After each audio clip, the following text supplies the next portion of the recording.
Bismillahirrahmanirrahim. Assalamualaikum warahmatullahi wabarakatuh. Alhamdulillah wassalatu wassalamu ala rasulillah Sayyidina wa maulana Muhammad ibni Abdillah wa ala alihi wa sahbihi wa man tabi'ahu wa mawalah. A'udzu billahi minasyaitonir rajim. Bismillahirrahmanirrahim. Inna a'tainakal kautsar. Kami sudah memberikan kepadamu Al-Kautsar. Al-Kautsar maknanya banyak. Yang pertama, menurut ahli tafsir, kami sudah memberikan kepadamu air sungai di surga. Sungai itu bernama Al-Kautsar. Sudah diberikan Allah kepada Nabi Muhammad SAW. Kalau kita diakui sebagai umatnya, kita pun mendapatkannya juga nanti insyaallah. Makna yang kedua dari Al-Kautsar, inna a'tainakal kautsar, kami sudah memberikan engkau nikmat yang terbesar. Nikmat yang terbesar adalah nikmat asyhadu an la ilaha illallah wa asyhadu anna muhammadan rasulullah. Nikmat Islam, nikmat iman. Punya nikmat uang banyak, kalau kita mati uangnya tinggal. Punya nikmat rumah, mobil, kalau kita meninggal tinggal. Yang kekal abadi yang kita bawa adalah asyhadu an la ilaha illallah wa asyhadu anna muhammadar rasulullah. Makanya kata Allah, wala tamutunna illa wa antum muslimun. Jangan mati melainkan dalam keadaan muslim. Makanya tadi bangun subuh kita menjawab azan, asyhadu an la ilaha illallah. Habis itu qomat, asyhadu an la ilaha illallah, asyhadu anna muhammadar rasulullah. Habis itu salat duha, asyhadu an la ilaha illallah, asyhadu anna muhammadar rasulullah. Salat Jumat 2 kali azan. Habis itu salat qabliyah. Habis itu salat Jumat, asyhadu an la ilaha illallah. Habis itu asar nanti, azan, iqamat, tasyahud awal, tasyahud akhir. Salat maghrib, qabliyah, ba'diyah, azan, iqamat, tasyahud awal, tasyahud akhir. Isya, azan, iqamat, qabliyah, ba'diyah, tasyahud awal, tasyahud akhir. Semuanya supaya kita istiqomah dalam la ilaha illallah Muhammadur Rasulullah. Jadi orang yang tidak mengerti konsep Islam bingung dia. Apa ini agama Islam ini? Kenapa azannya, kalimatnya diulang-ulang terus supaya melekat di telinga kita, dan kalimat kita yang terakhir waktu mati nanti adalah kalimat yang keluar dari mulut, la ilaha illallah. Itulah kalimat yang disebut sebagai husnul khatimah. Allah makhtim lana bi husnil khatimah. Inna a'tainakal kautsar, kami sudah berikan engkau nikmat yang besar. Bagaimana cara mensyukurinya? Fasalli li rabbika wanhar. 2. Yang pertama, fasalli, salat. Salat subuh, salat zuhur, salat asar, salat maghrib, salat isya, salat duha, salat tahajud, salat qabliyah, salat ba'diyah, salat isyraq, salat awabin, salat gerhana matahari, kusuf, gerhana bulan, khusuf, minta hujan, istisqa. Itu cara mensyukuri nikmat Allah. Kita mengatakan ini bukan hasil usaha saya, ini bukan tetes 10 keringat saya, ini adalah milik Allah. Kalau kita katakan subhana rabbiyal a'la wa bihamdih, subhana rabbiyal a'la wa bihamdih, subhana rabbiyal a'la wa bihamdih. Di awal salat kita serahkan semua, inna salati wa nusuki wa mahyaya wa mamati lillah rabbil alamin la syarika lahu wa bidzalika umirtu wa ana minal muslimin. Di akhir salat kita serahkan at-tahiyatul mubarakatus salawatut thayyibatu. Begitu cara mensyukuri nikmat Allah. La in syakartum, kalau kamu bersyukur, la azidannakum, akan kutambah nikmatku padamu. Fasalli, salat. Yang kedua, wanhar, berkurbanlah. Jadi 2 ibadah ini cara bersyukur kepada Allah. Sholli, ibadah badan, tegak, ruku, sujud, duduk antara sujud, tasyahud, sholawat, salam, kanan, kiri, itu ibadah badan. Yang kedua ibadah harta. Itulah yang disebut dengan wanhar, berkurbanlah. Yang sudah mendaftar kurban, alhamdulillah. Yang belum mendaftar, insya Allah setelah dimotivasi dengan khutbah dan tausiah ini. Yang sudah dikasih ceramah enggak juga mendaftar, innalillah. Apalagi yang mau kita bawa menghadap Allah Subhanahu wa taala. Kalau di Masjid Ar-Rahman ini berapa iurannya Pak Ketua? 3,5 juta. 3,5 juta. Cuman 3,5 juta yang diminta Allah Subhanahu wa taala. Mau mengeluarkan, alhamdulillah. Mudah-mudahan dibukakan Allah pintu rezeki. Fasholli li rabbika, salatlah, wanhar, berkurbanlah, 3,5 juta. Padahal itu kalau kena jantung koroner, diabetes meletus, asam urat, asam lambung, belum lagi kanker otak, kanker tulang, kanker darah, 3,5 juta itu untuk daftarnya aja nggak cukup, untuk teksinya aja nggak cukup. Jadi kadang kita ini berhitung-hitung dengan Allah. Kita tak usah berhitung-hitung dengan Allah, bayar saja. Ini 3,5 juta untuk saya, 3,5 juta istri saya, 3,5 juta untuk anak saya, 3,5 juta untuk almarhum ibu saya, 3,5 juta untuk almarhum bapak saya. Bagus kan? Ini Pak, ini saya Pak Ketua Masjid. Ada orang datang ke masjid, saya sapi 1 ekor. Bapak daftar berapa? Saya daftarnya 3. Saya, almarhum ibu saya, almarhum ayah saya. Loh, kok cuma 3? Ini kan masih ada jatah 4. Istri saya 4. Bagus, alhamdulillah. Bapak yang ketawa, hati-hati, istrinya hadir di belakang. Jangan berhitung-hitung dengan Allah. Satu sapi 25 juta, 55 juta itu belum ada apa-apanya. Kalau Allah mau ambil satu saja nikmat sehat, makanya kita sering-sering ke rumah sakit. Apalagi menjelang pembayaran hewan kurban ini. Pulang dari sini nanti jangan pulang ke rumah dulu, mampir di rumah sakit. Lihat berapa jenis penyakit dan berapa tarifnya. Tidak ada satupun obatnya yang 3,5 juta. As-shadaqatu tadfa'ul bala. Sedekah itu menolak bala. Ini Ustaz Somad ini ceramah kurban. Ustaz udah daftar atau belum? Saya sudah daftar. Makanya udah daftar itulah maka berani saya berceramah. Kalau tidak dia nendang ke dalam. Kurban. Ustaz udah. Oh, enggak wajib itu. Kenapa? Atamuruna nasa bil birri. Apakah kau suruh orang berbuat baik? Wa tansawna anfusakum. Kau sendiri lupa berbuat baik. Hanya menyuruh orang buat baik. Jadi kalau saya mengajak sholat, saya sudah sholat. Saya mengajak kurban, saya sudah mendaftar kurban. Supaya saya tidak ada hukuman di hadapan Allah Subhanahu wa ta'ala. Kami udah nggak bisa makan daging lagi Pak Ustadz.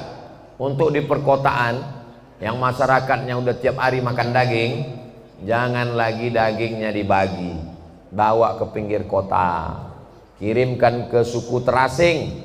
Kebetulan saya setiap 6 bulan sekali punya program masuk ke suku terasing, suku Akit, suku Laut, suku Anak Dalam, suku Kubu, suku Talang, masuk ke dalam-dalam. Dari ibu kota provinsi 5 jam naik mobil, parkir di tepi sungai, naik sampan lagi ke dalam.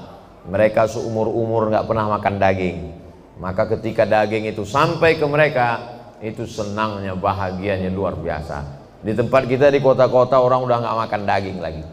Bahkan di sebagian tempat baru melihat daging udah naik kolesterolnya, belum makan daging. Maka secukupnya saja, hanya sekedar ibadah. Tapi kalau nanti saya kirim ke perkampungan, Ustadz saya nggak ikut motong sunnah. Saya nggak ikut makannya sunnah. Kurbannya tetap sah. La yu'minu ahadukum, kamu tidak beriman hatta yuhibba li akhihi, sampai kau sayang kepada saudaramu yang ada di pedalaman, yang ada di hutan, yang ada di laut. Hatta yuhibba li akhihi, sampai kau sayang kepada saudaramu ma yuhibbu li nafsihi, sama seperti sayang pada diri sendiri.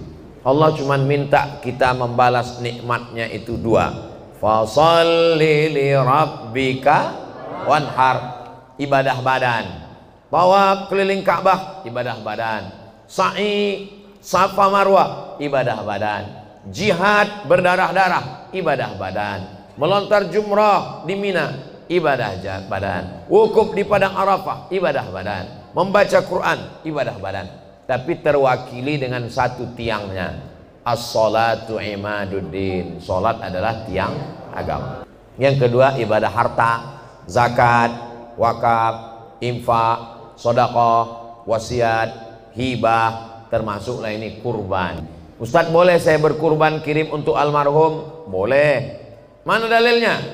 Nabi berkurban, Allahumma hadza an Muhammad wa ummati Muhammad sallallahu alaihi wasallam.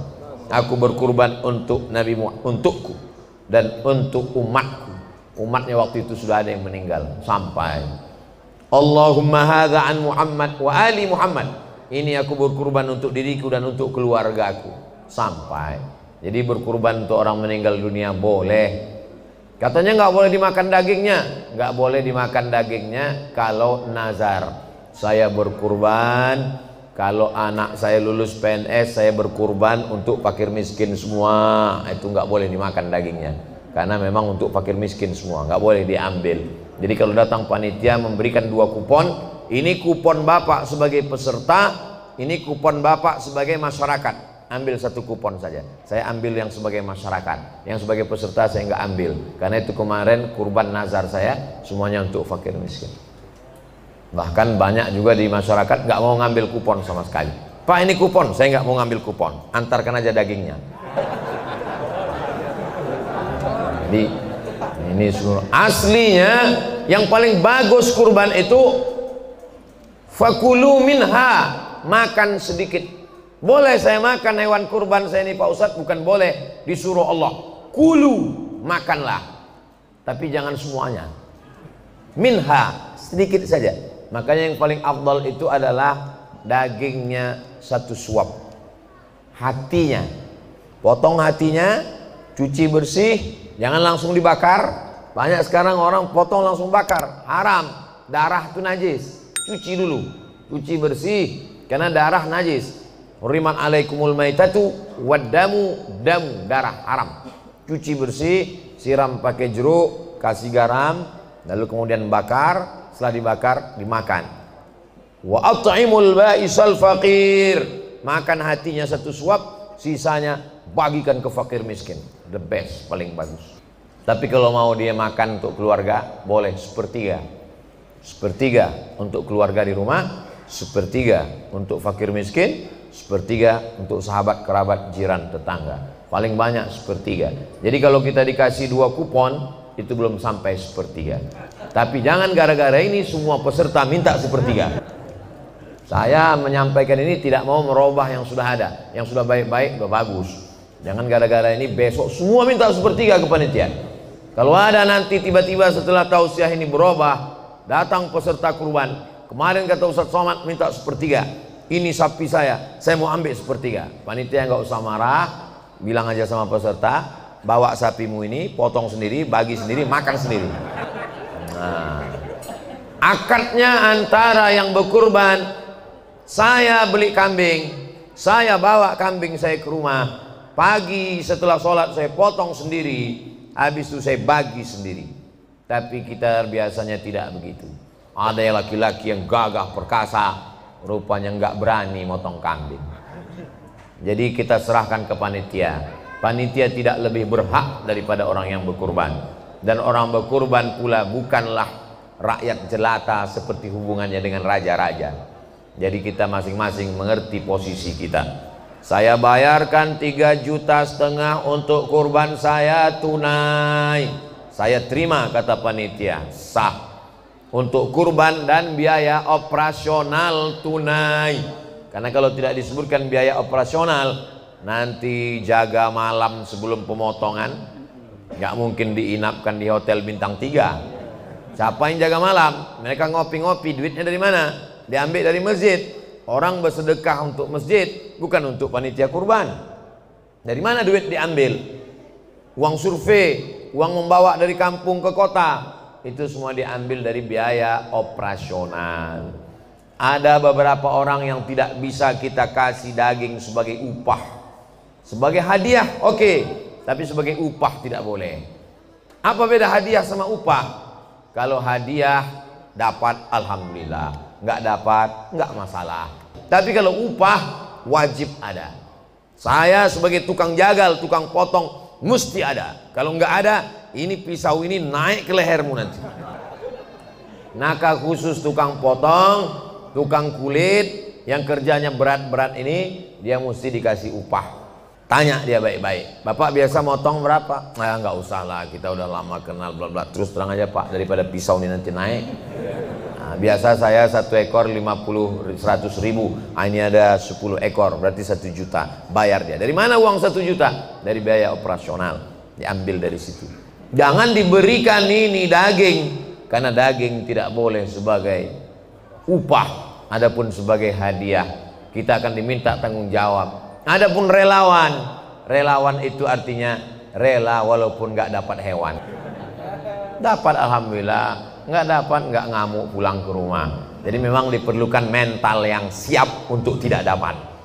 Kalau tidak siap, bagus relawannya cukup terbatas saja. Semua yang kita ambil dari daging yang bukan hak kita ini akan diminta tanggung jawab di hadapan Allah. La tus'alunna yawma idzin 'anin na'im. Inna syani'aka huwal abtar. Orang yang membencimu, merekalah abtar, yang terputus. Asal kata abtar, tidak punya anak keturunan. Mereka ngejek Nabi Muhammad. Tuh Muhammad nggak punya anak keturunan. Lihat itu, dia nggak punya keturunan. Langsung dibalas Allah, yang nggak punya keturunan itu kamu. Inna syani'aka huwal abtar. Pembenci-pembencimu itulah yang nggak punya keturunan. Sekarang, pernah nggak Bapak Ibu ketemu sama orang, pas kenalan, kenalkan Ustaz Somad, saya keturunan Abu Lahab? Nggak ada. Belum pernah saya ketemu, lama udah tausiah, tiba-tiba datang jamaah sambil bisik, kenalkan Pak Ustaz, saya keturunan Abu Jahal. Nggak ada. Dulu bangga sekali keturunan Abu Lahab, Abu Jahal, orang kaya, uangnya banyak. Mereka mengatakan Muhammad nggak punya keturunan. Bukti kebenaran ayat ini, 1444 tahun, 14 abad, 1,5 milenium sudah hampir. Semuanya kebanyakan orang mengaku keturunan Nabi Muhammad sallallahu alaihi wasallam. Nabi Muhammad punya anak perempuan namanya Fatimah Zahra. Fatimah punya anak laki-laki namanya Sayyidina Al-Husain. Sayyidina Al-Husain punya anak laki-laki namanya Ali Zainal Abidin. Ali Zainal Abidin punya anak laki-laki namanya Muhammad Al-Baqir. Muhammad Al-Baqir punya anak laki-laki namanya Ja'far As-Sadiq. Ja'far Sadiq punya anak lagi. Ada nama anaknya Musa Al-Kazim, ada nama anaknya Ismail, ada nama anaknya satu lagi Ali Al-Uraidi. Ali Al-Uraidi punya anak. Makanya nanti ada yang jalur Musa, ada yang jalur Ismail, ada yang jalur Ali Uraidi, 3 cabang. Ali Al-Uraidi punya anak lagi laki-laki namanya Muhammad An-Naqib.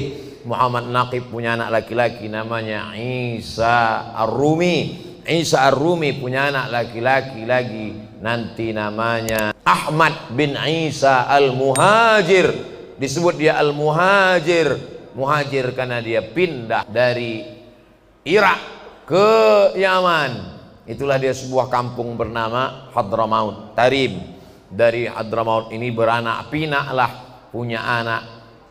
Ahmad bin Isa Al-Muhajir punya anak. Salah satu nama anaknya itu adalah Ubaidullah.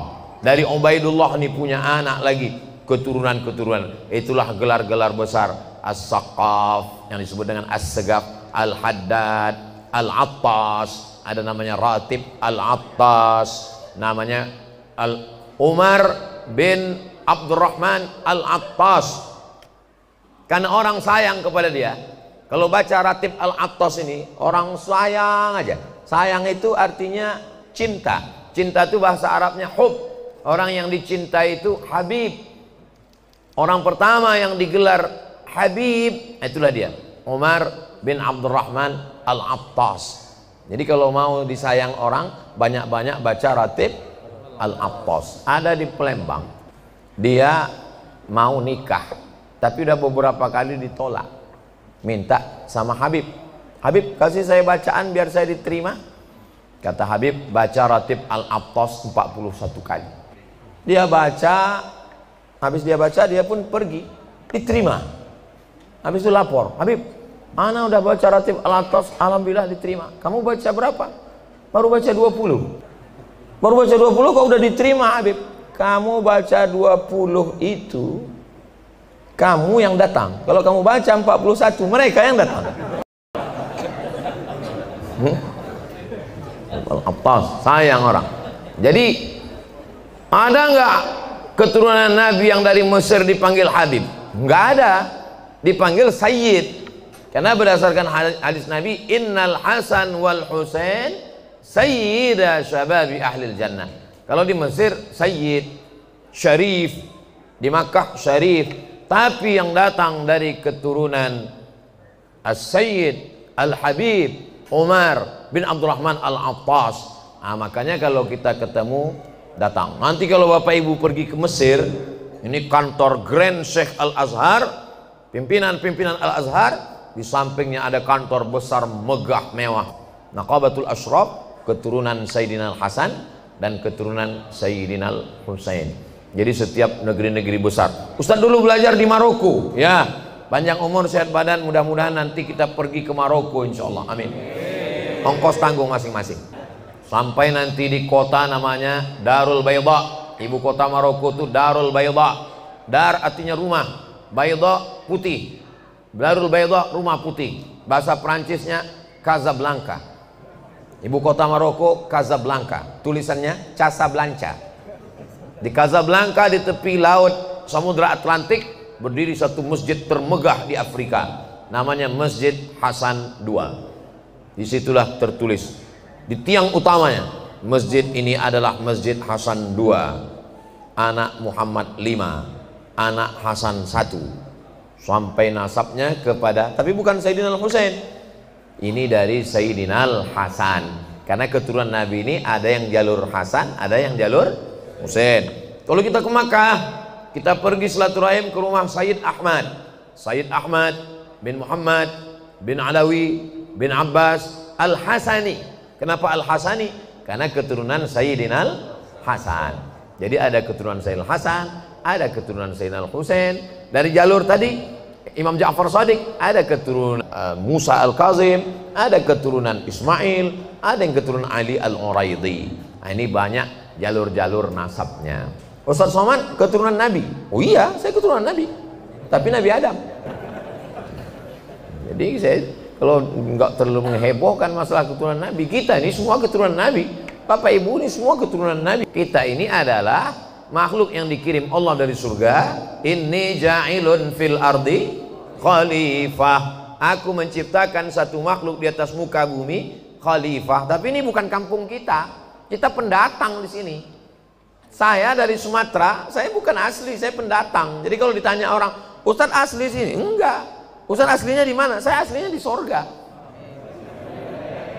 Sombong sekali Ustadz, bukan sombong. Memang begitu. Tapi kabarnya Pak Ustadz ada yang aslinya di neraka, ada juga. Tapi kita ini semua nanti akan kembali ke sana. Maka disebut inna lillah wa inna ilaihi rajiun. Dan Allah yang akan mengundang kita. Ya ayyatuhan nafsul mutmainnah, wahai jiwa yang tenang, irji'i ila rabbiki radiyatan mardiyah, kembalilah engkau menghadap Allah dalam keadaan engkau ridha dan Allah pun ridha. Lalu apa kata Allah? Irji'i ila rabbiki, kembalilah. Kembali kan artinya asalnya memang kita dari sana. Irji'i, kembalilah. Makanya kalau ada orang nggak nyaman tinggal di dunia ini, saya kok nggak nyaman ya? Memang ini bukan kampung kita. Kita perantauan aja. Nanti kita akan kembali ke sana. Bersama pula kita nanti di surga insyaallah.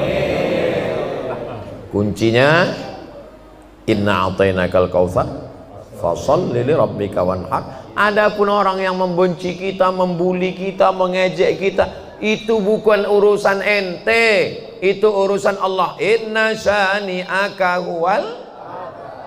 3 ayat. Yang perlu kita pikirkan cuman ayat yang pertama ini. Inna a'tainakal kautsar. Pikirkan berapa banyak nikmat Allah. Nikmat hembusan nafas, nikmat detak jantung, pekerjaan yang menurutmu membosankan, memuakkan.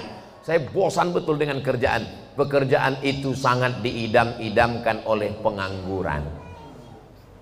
Istrimu yang sangat membosankan menurutmu, itu sangat dirindukan oleh jomblo.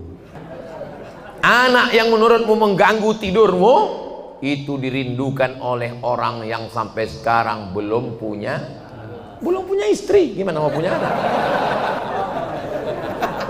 Makanya kita mesti inna a'tainakal kautsar. Itu yang mesti kau pikirkan. Musuh-musuhmu gak usah kau pikirkan. Ingat nikmat Allah. Kalau kau sudah memikirkan nikmat Allah, maka kau berpikir untuk membalasnya. Fasholli, sholat, wanhar, berkurbanlah. Urusan musuhmu biar Allah yang ngurus. Inna syani'aka huwal. Baru kami tahu kenapa Ustadz Somad ini nggak pernah memikirkan musuh. Nggak pernah saya pikirkan. Tapi Ustadz ada baca tipis-tipis ada. Tapi nggak usah terlalu serius sekali.